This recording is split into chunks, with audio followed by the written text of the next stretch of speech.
Beloved, take a breath and listen closely. This is not a sermon, not hype, not something you play in the background and forget. This is a quiet but powerful interruption from God, reaching you right now because He's ready to clear the noise and speak with honesty and love. No symbolism, no delay, just truth.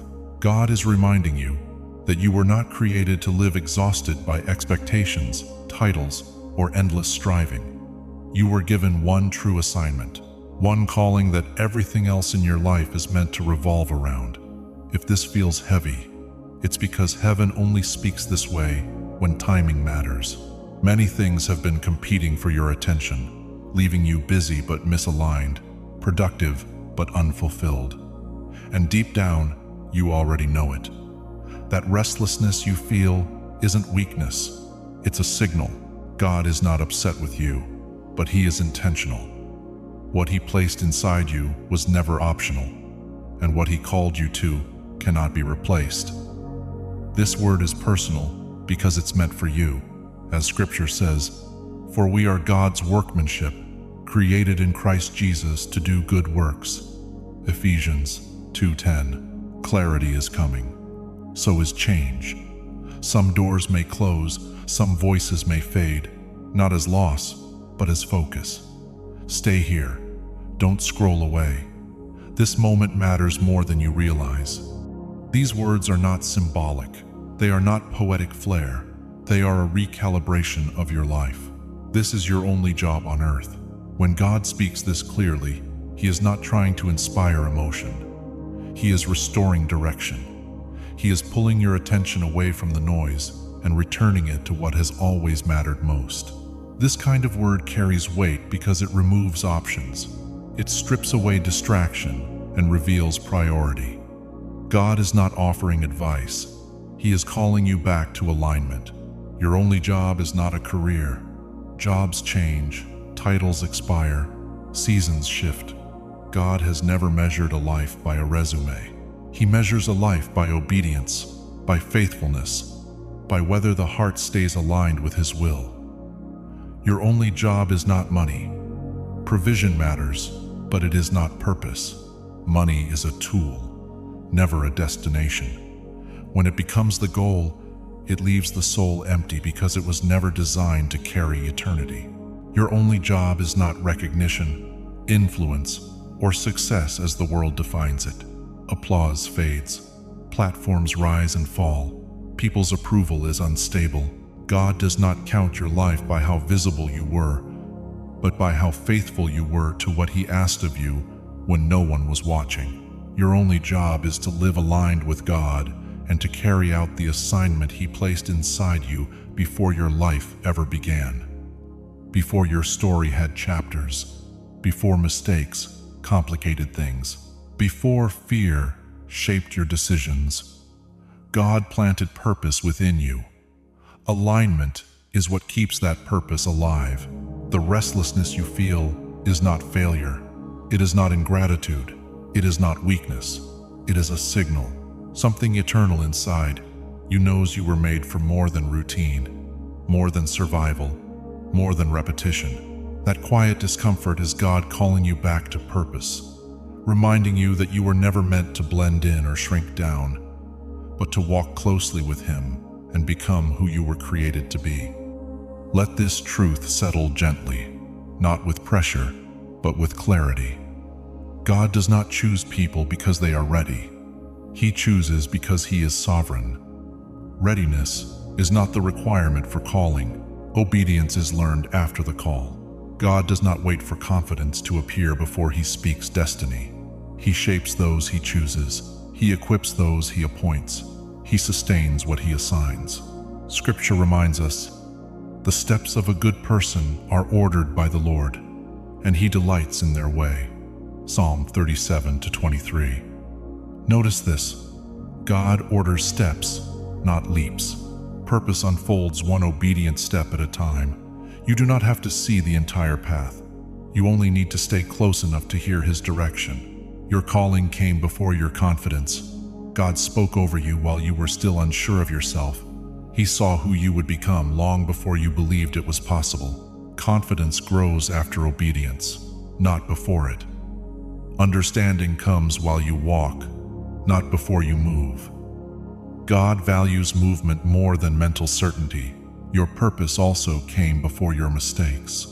God accounted for every detour, every failure, every delay before He ever called you. Nothing surprised Him. Your past did not shock heaven. Your failures did not cancel your assignment. Your doubts did not disqualify you. God's plans are stronger than your weakness. If you are still breathing, God is still working. Breath is evidence of permission. Life is proof of assignment. At the core of everything, beneath pressure, expectations, and ambition, your only job is simple, though not easy. Walk with God, not to impress Him, not to negotiate with Him, not to compete with others, just to walk with Him, honestly and daily. Walking with God means you do not rush ahead out of fear or ambition. You learn His pace and trust that waiting with Him is safer than running without Him. It also means you do not lag behind, clinging to comfort when He is clearly calling you forward. Walking with God means you stop comparing your journey to someone else's. You are not called to copy another person's timeline or obedience. Comparison disrupts intimacy. God leads personally, not generically. Your walk will look different because your assignment is different. Scripture says, whether you turn to the right or to the left, your ears will hear a voice behind you, saying, "This is the way, walk in it." Isaiah 30-21. That voice is not loud, but it is faithful. It guides those who stay close enough to listen. Walking with God is not dramatic, it is daily. It is choosing truth when lies are easier, choosing obedience when compromise feels safer, choosing faith when fear speaks louder. These choices rarely draw attention, but they shape character and protect destiny. Your only job is not complicated, it is sacred. Walk with God, one faithful step at a time. And as you do, your life slowly aligns with heaven's purpose, not through pressure, but through presence. Hear this slowly and clearly, because confusion often begins the moment this truth is ignored. Your assignment was never to become like everyone else. You were not designed to blend in, chase trends, or copy a path that belongs to someone else.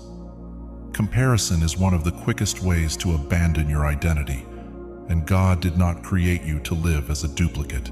The world rewards conformity, but heaven responds to transformation. What is celebrated around you may not be what God is drawing out of you. Long before you ever stand out on the outside, God separates His chosen ones on the inside. Your job is not to live someone else's vision. Borrowed vision always leads to borrowed fulfillment. You can admire others, learn from them, and be inspired by their faith, but you were never meant to replace your calling with theirs. What God placed inside you cannot be fulfilled by chasing another person's assignment. Your job is to become who God designed you to be, and that becoming is not a performance, it is a process. It unfolds through obedience, surrender, refinement, and time. God is not rushing this process. He is protecting it. Scripture reminds us, "Before I formed you in the womb, I knew you. Before you were born, I set you apart." Jeremiah 1-5. That means your identity was established before your circumstances ever had a voice. Transformation begins internally, long before it shows up in behavior. How you see yourself shapes how you walk out your purpose. That is why discouragement attacks your thoughts first. If your thinking is distorted, your movement will be delayed. Confusion does not erase calling, but it can slow obedience. Still, clarity is coming. You are not ordinary. You are not random. You are not forgotten. You are intentionally formed and purposefully placed. One of the most painful lies people believe is that suffering means God has stepped away. When pain lingers and wounds cut deep, it's easy to assume God is distant. But pain is not proof of abandonment. Often, it is evidence of preparation. Preparation stretches you. It exposes weak places. It refines your dependence on God. Strong vessels are not formed in comfort. They are shaped under pressure, where trust becomes necessary. Joseph's betrayal did not destroy his future.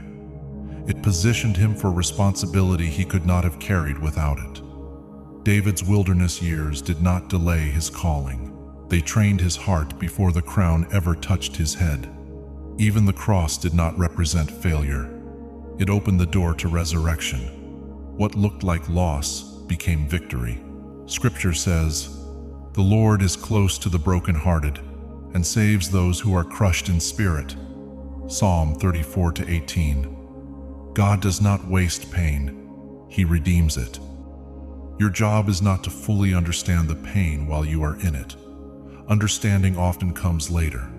Your job is to remain anchored when answers are delayed and explanations are incomplete.